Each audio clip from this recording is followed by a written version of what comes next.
শ্ৰদ্ধাৰ ৰাইজ, কংগ্ৰেছ দলে কৈছিলে যে বিজেপিয়ে পঞ্চায়ত নিৰ্বাচন অনুষ্ঠিত নকৰে। মই আপোনালোকক বিনম্ৰতাৰে সৈতে ক'ব বিচাৰোঁ, যোৱা মাহতো আমি পঞ্চায়ত নিৰ্বাচন পাতিব পাৰিলোহেঁতেন, কিন্তু ল'ৰা ছোৱালীয়ে পৰীক্ষা দিব নোৱাৰিলেহেঁতেন। ল'ৰা ছোৱালীৰ স্বাৰ্থ, মোৰ ভাগিনসকলৰ স্বাৰ্থ মোৰ বাবে আটাইতকৈ ওপৰত। পৰীক্ষাৰ পৰিৱেশ শেষ হৈ গ'ল। অহা 2 এপ্ৰিলৰ পৰা 5 এপ্ৰিলৰ ভিতৰত নিৰ্বাচনী আয়োগে পঞ্চায়ত নিৰ্বাচন ঘোষণা কৰিব। আমি শিক্ষাৰ আন্দোলনো কৰিম, গণতন্ত্ৰৰ আন্দোলনো কৰিম। কংগ্ৰেছ দলৰ আৰু এটা প্ৰচাৰ অহা 3-4 দিনৰ ভিতৰত ভুৱা বুলি প্ৰমাণ হ'ব। 2 তাৰিখে মই যোৰহাটলৈ যাম। যোৰহাট চিকিৎসা মহাবিদ্যালয়ৰ সন্মুখত এখন সুন্দৰ উৰণীয়া সেতুৰো শুভ উদ্বোধন কৰিম। আৰু 2 তাৰিখে সন্ধিয়াও আমি সমগ্ৰ অসমতে ইতিমধ্যে আৰম্ভ কৰা খেল মহাৰণৰ জিলা পৰ্যায়ৰ প্ৰতিযোগিতাসমূহো গুৱাহাটীত আৰম্ভ কৰিম। এই কথাখিনি কৈ থাকোঁতে মোৰ এটা কথা মনত পৰিলে, যেতিয়া পঞ্চায়ত নিৰ্বাচন হ'ব, একাদশমান শ্ৰেণীৰ 3খন পৰীক্ষাৰ যি প্ৰশ্ন কাকত ফাদিল হৈছিল তাৰো আমি পৰীক্ষা পাতিব লাগিব। পৰহি দিনাখন 29 তাৰিখে মই দুধনৈত গৈছিলোঁ। দুধনৈত এগৰাকী ছাত্ৰীয়ে মোৰ ওচৰত আহি ক'লে যে মামা, উচ্চতৰ মাধ্যমিক 2য় বৰ্ষৰ বাবে প্ৰস্তুতি হোৱাৰ সময়। এতিয়া যদি আমি একাদশমান শ্ৰেণীৰ পৰীক্ষাটোলৈ চিন্তা কৰি থাকোঁ, আমাৰ হায়াৰ ছেকেণ্ডাৰী দিবৰ বাবে আমি মাত্ৰ 8 মাহ মানেহে পাম। এই পৰীক্ষাটো নপতাকৈ থাকিব এই বছৰ নোৱাৰি নেকি?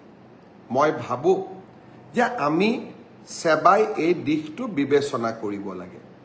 যিয়ে নহওক কিয় 2খন বা 3খন প্ৰশ্ন কাকত বাকী ৰৈ গৈছে, আৰু পৰীক্ষাটো যদি এপ্ৰিলৰ শেষত বা মে'ত আমি অনুষ্ঠিত কৰোঁ, ল'ৰা ছোৱালীবিলাকো টেনশ্যনত থাকিব আৰু তেওঁলোকে দ্বাদশমান শ্ৰেণীৰ বাবে নিজক প্ৰস্তুতিও কৰিব নোৱাৰিব।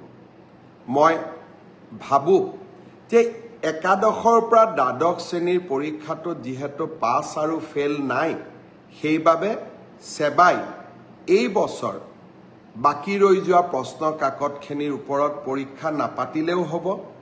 অহা বছৰ আমি একাদশমান শ্ৰেণীৰ পৰীক্ষাটো কেনেকৈ কঠোৰভাৱে নিয়ন্ত্ৰিতভাৱে পাতিব পাৰোঁ তাৰ বিষয়ে আমি আলোচনা কৰিম, আৰু যিসকলে প্ৰশ্ন কাকত ফাদিল কৰিলে তেওঁলোককো আমি কঠোৰ শাস্তি বিহিম। কিন্তু কোনোবা 2-এজন দুৰ্বৃত্তৰ বাবে গোটেই ছাত্ৰ ছাত্ৰী সমাজখন তেওঁলোকে টেনশ্যনত কিয় থাকিব লাগে, তাৰ যুক্তিও নাই। আনহাতে পঞ্চায়ত নিৰ্বাচন অনুষ্ঠিত হ'ব।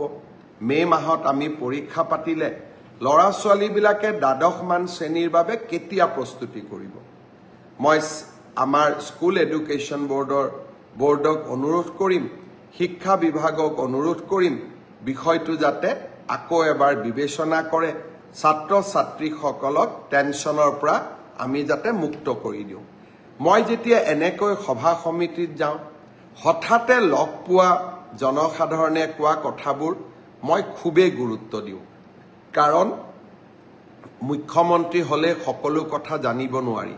যেতিয়া আমি গাঁৱত যাওঁ, চহৰত যাওঁ, সৰ্বসাধাৰণ মানুহক কথা পাতোঁ, তেতিয়া আমি নিজৰ ভুলবিলাকো নিজে বুজি পাওঁ। আমি আমাৰ আঁচনিবিলাক সংশোধন কৰিব পাৰোঁ আৰু জনগণৰ সেৱাত আমি কাম কৰিব পাৰোঁ।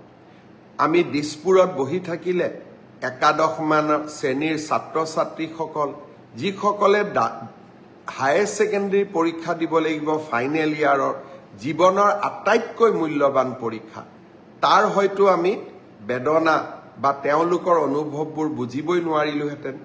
দুধনৈত গৈ মোৰ ভাগিন ছাত্ৰীজনীৰ মুখেৰে শুনা কথাখিনি মোৰ মনত লাগিল যে ই যুক্তিৰ ওপৰত প্ৰতিষ্ঠিত।